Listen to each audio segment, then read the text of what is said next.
चिराग पासवान ने कहा, विपक्ष के लोग 5 साल तक यही कहते रहेंगे। देखिए इस पूरी रिपोर्ट। 5 साल में तो उनके कार्यकर्ता तैयारी कर नहीं पाए थे। परिणाम सबके सामने, कितनी सीटें लड़े और कितनी जीते हैं ये सब जानते हैं। देखिए, अपने कार्यकर्ताओं को उलझाने के लिए, उनको रिझाने के लिए, उनको फंसा के रखने के लिए भैया 5 साल तक क्या करेंगे, यही बातें बोलना ना पड़ेगा। अब चुनाव हो रहा है, अभी अगस्त की डेट दी है, उसके बाद दिसंबर की देंगे, उसके बाद अगले साल की देंगे, फिर 1 साल की देंगे, फिर 1.5 साल की देंगे। करते करते अगला 5 साल इन लोगों को किसी तरीके से खींचना है। हकीकत है, और इस बात को मैं पूरी एनडीए के एक एक घटक दल के बिहाफ पर बोल सकता हूँ। जिस मजबूती से आज केंद्र में हमारे प्रधानमंत्री नरेंद्र मोदी जी के नेतृत्व में ये सरकार चल रही है, अगले 5 साल ये सरकार ना सिर्फ इसी मजबूती से अपना कार्यकाल पूरा करेगी, बल्कि इन 5 सालों में भी कई बड़े और कड़े फैसले प्रधानमंत्री जी के नेतृत्व में देश हित में लिए जाएंगे, जिसका मजबूती से समर्थन एनडीए का हर एक घटक दल करेगा। इस बात में अगर किसी के मन में 1% भी शंका है कि कोई भी एनडीए का घटक दल हमारे प्रधानमंत्री जी के नेतृत्व में कुछ भी आगे पीछे करने की सोच रखता है, तो इस बात को वो अपने मन से निकाल दे। सहज सब ने प्रधानमंत्री जी के नेतृत्व को स्वीकार किया है और उन्हीं के नेतृत्व में 5 साल ये सरकार मजबूती से अपना कार्यकाल पूरा करेगी। लगातार बिहार में लॉ और ऑर्डर को लेकर सवाल खड़े कर रहे हैं कि 3 दिनों में 40 घटनाएं घट गई बिहार के अलग-अलग जिले में। देखिए, मैं इस बात को सफाई इस बात से कतई नहीं दूंगा कि जब इनकी सरकार थी तो क्या होता था।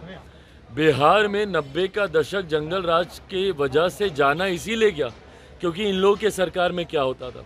दिक्कत यह है ना कि विपक्ष में जाते ही ठीक है, आप निभाइए भाई, विपक्ष की भूमिका आप निभाइए, पर सकारात्मक विपक्ष की भूमिका होनी चाहिए। आप एक ऐसी भूमिका निभाइए जहां पे लगे सरकार को कि विपक्ष भी साथ में मिलकर प्रदेश के हित की बात करता है। जब किसी बात का श्रेय लेने की बात आती है, नौकरी का श्रेय लेना होगा तो तुरंत आप हर मंच से खड़े होकर बोलिएगा। और जब पुल गिरने की बात आती है, हम लोगों ने तो भैया खड़े होकर नहीं बोला ना कि कौन सा पुल किसके कार्यकाल में बना था। हम लोगों ने तो जानकारी नहीं दी।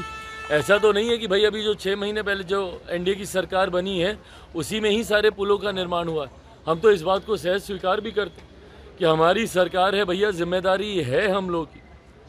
पर ऐसे में जब आप उंगली उठाते हैं तो आप ये भी तो देखिए कि आपके कार्यकाल में क्या होता था। बनिस्बत उसके चीज़ों को बहुत बेहतर किया गया है और आने वाले दिनों में बेहतर किया जाएगा। लॉ एंड ऑर्डर हम लोगों के लिए भी चिंता का विषय है और हम लोगों ने भी इस बात के लिए मुख्यमंत्री जी से हम लोगों ने भी आग्रह किया है कि जिस तरीके से लॉ एंड ऑर्डर की चिंता का विषय है उस पर हम लोगों को चिंतित होकर कड़े कदम उठाने की ज़रूरत है। पुल गिरे उसको भी लेकर हम सब चिंतित हैं कि गुणवत्ता के साथ कभी किसी तरीके का कोई समझौता बर्दाश्त नहीं किया जाएगा। पर विपक्ष की भी जिम्मेदारी बनती है कि ऐसे में सकारात्मक भूमिका निभाए।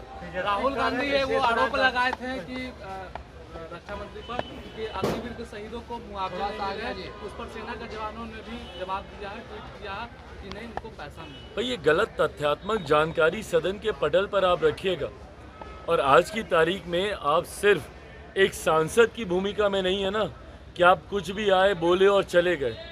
आज की तारीख में से एक संवैधानिक पद पर आप बैठे हुए हैं। एलओपी की पद की एक अपनी गंभीरता होती है और उसको गंभीरता से लिए जाना ज़रूरी है। उस दिन एलओपी के तौर पर जो उनका पहला संबोधन था उसमें तमाम गलत तथ्यात्मक जानकारियां उन्होंने सदन के पटल पर रखने का उन्होंने काम किया। जिस तरीके से व्यक्तिगत टिप्पणी एक एलओपी होने के नाते उन्होंने प्रधानमंत्री जी पर की, उन्होंने चेयर पर की, और जिस तरीके से अलग अलग धर्म में आस्था रखने वाले लोगों की आस्था के साथ उन्होंने खिलवाड़ करने का काम किया। कभी महादेव की तस्वीर को लहराना, कभी अलग अलग धर्म की तस्वीर को लहराना, और उसके बाद जितने धर्मगुरु हैं उन्होंने सामने आकर उससे अपनी असहमति दर्ज की। उसी क्रम में उन्होंने तमाम ये गलत तथ्यात्मक जानकारी रखी। जब उन्होंने अग्निवीर का जिक्र किया, उसी वक्त केंद्रीय रक्षा मंत्री आदरणीय राजनाथ सिंह जी ने खड़े होकर उस बात का खंडन करने का काम किया।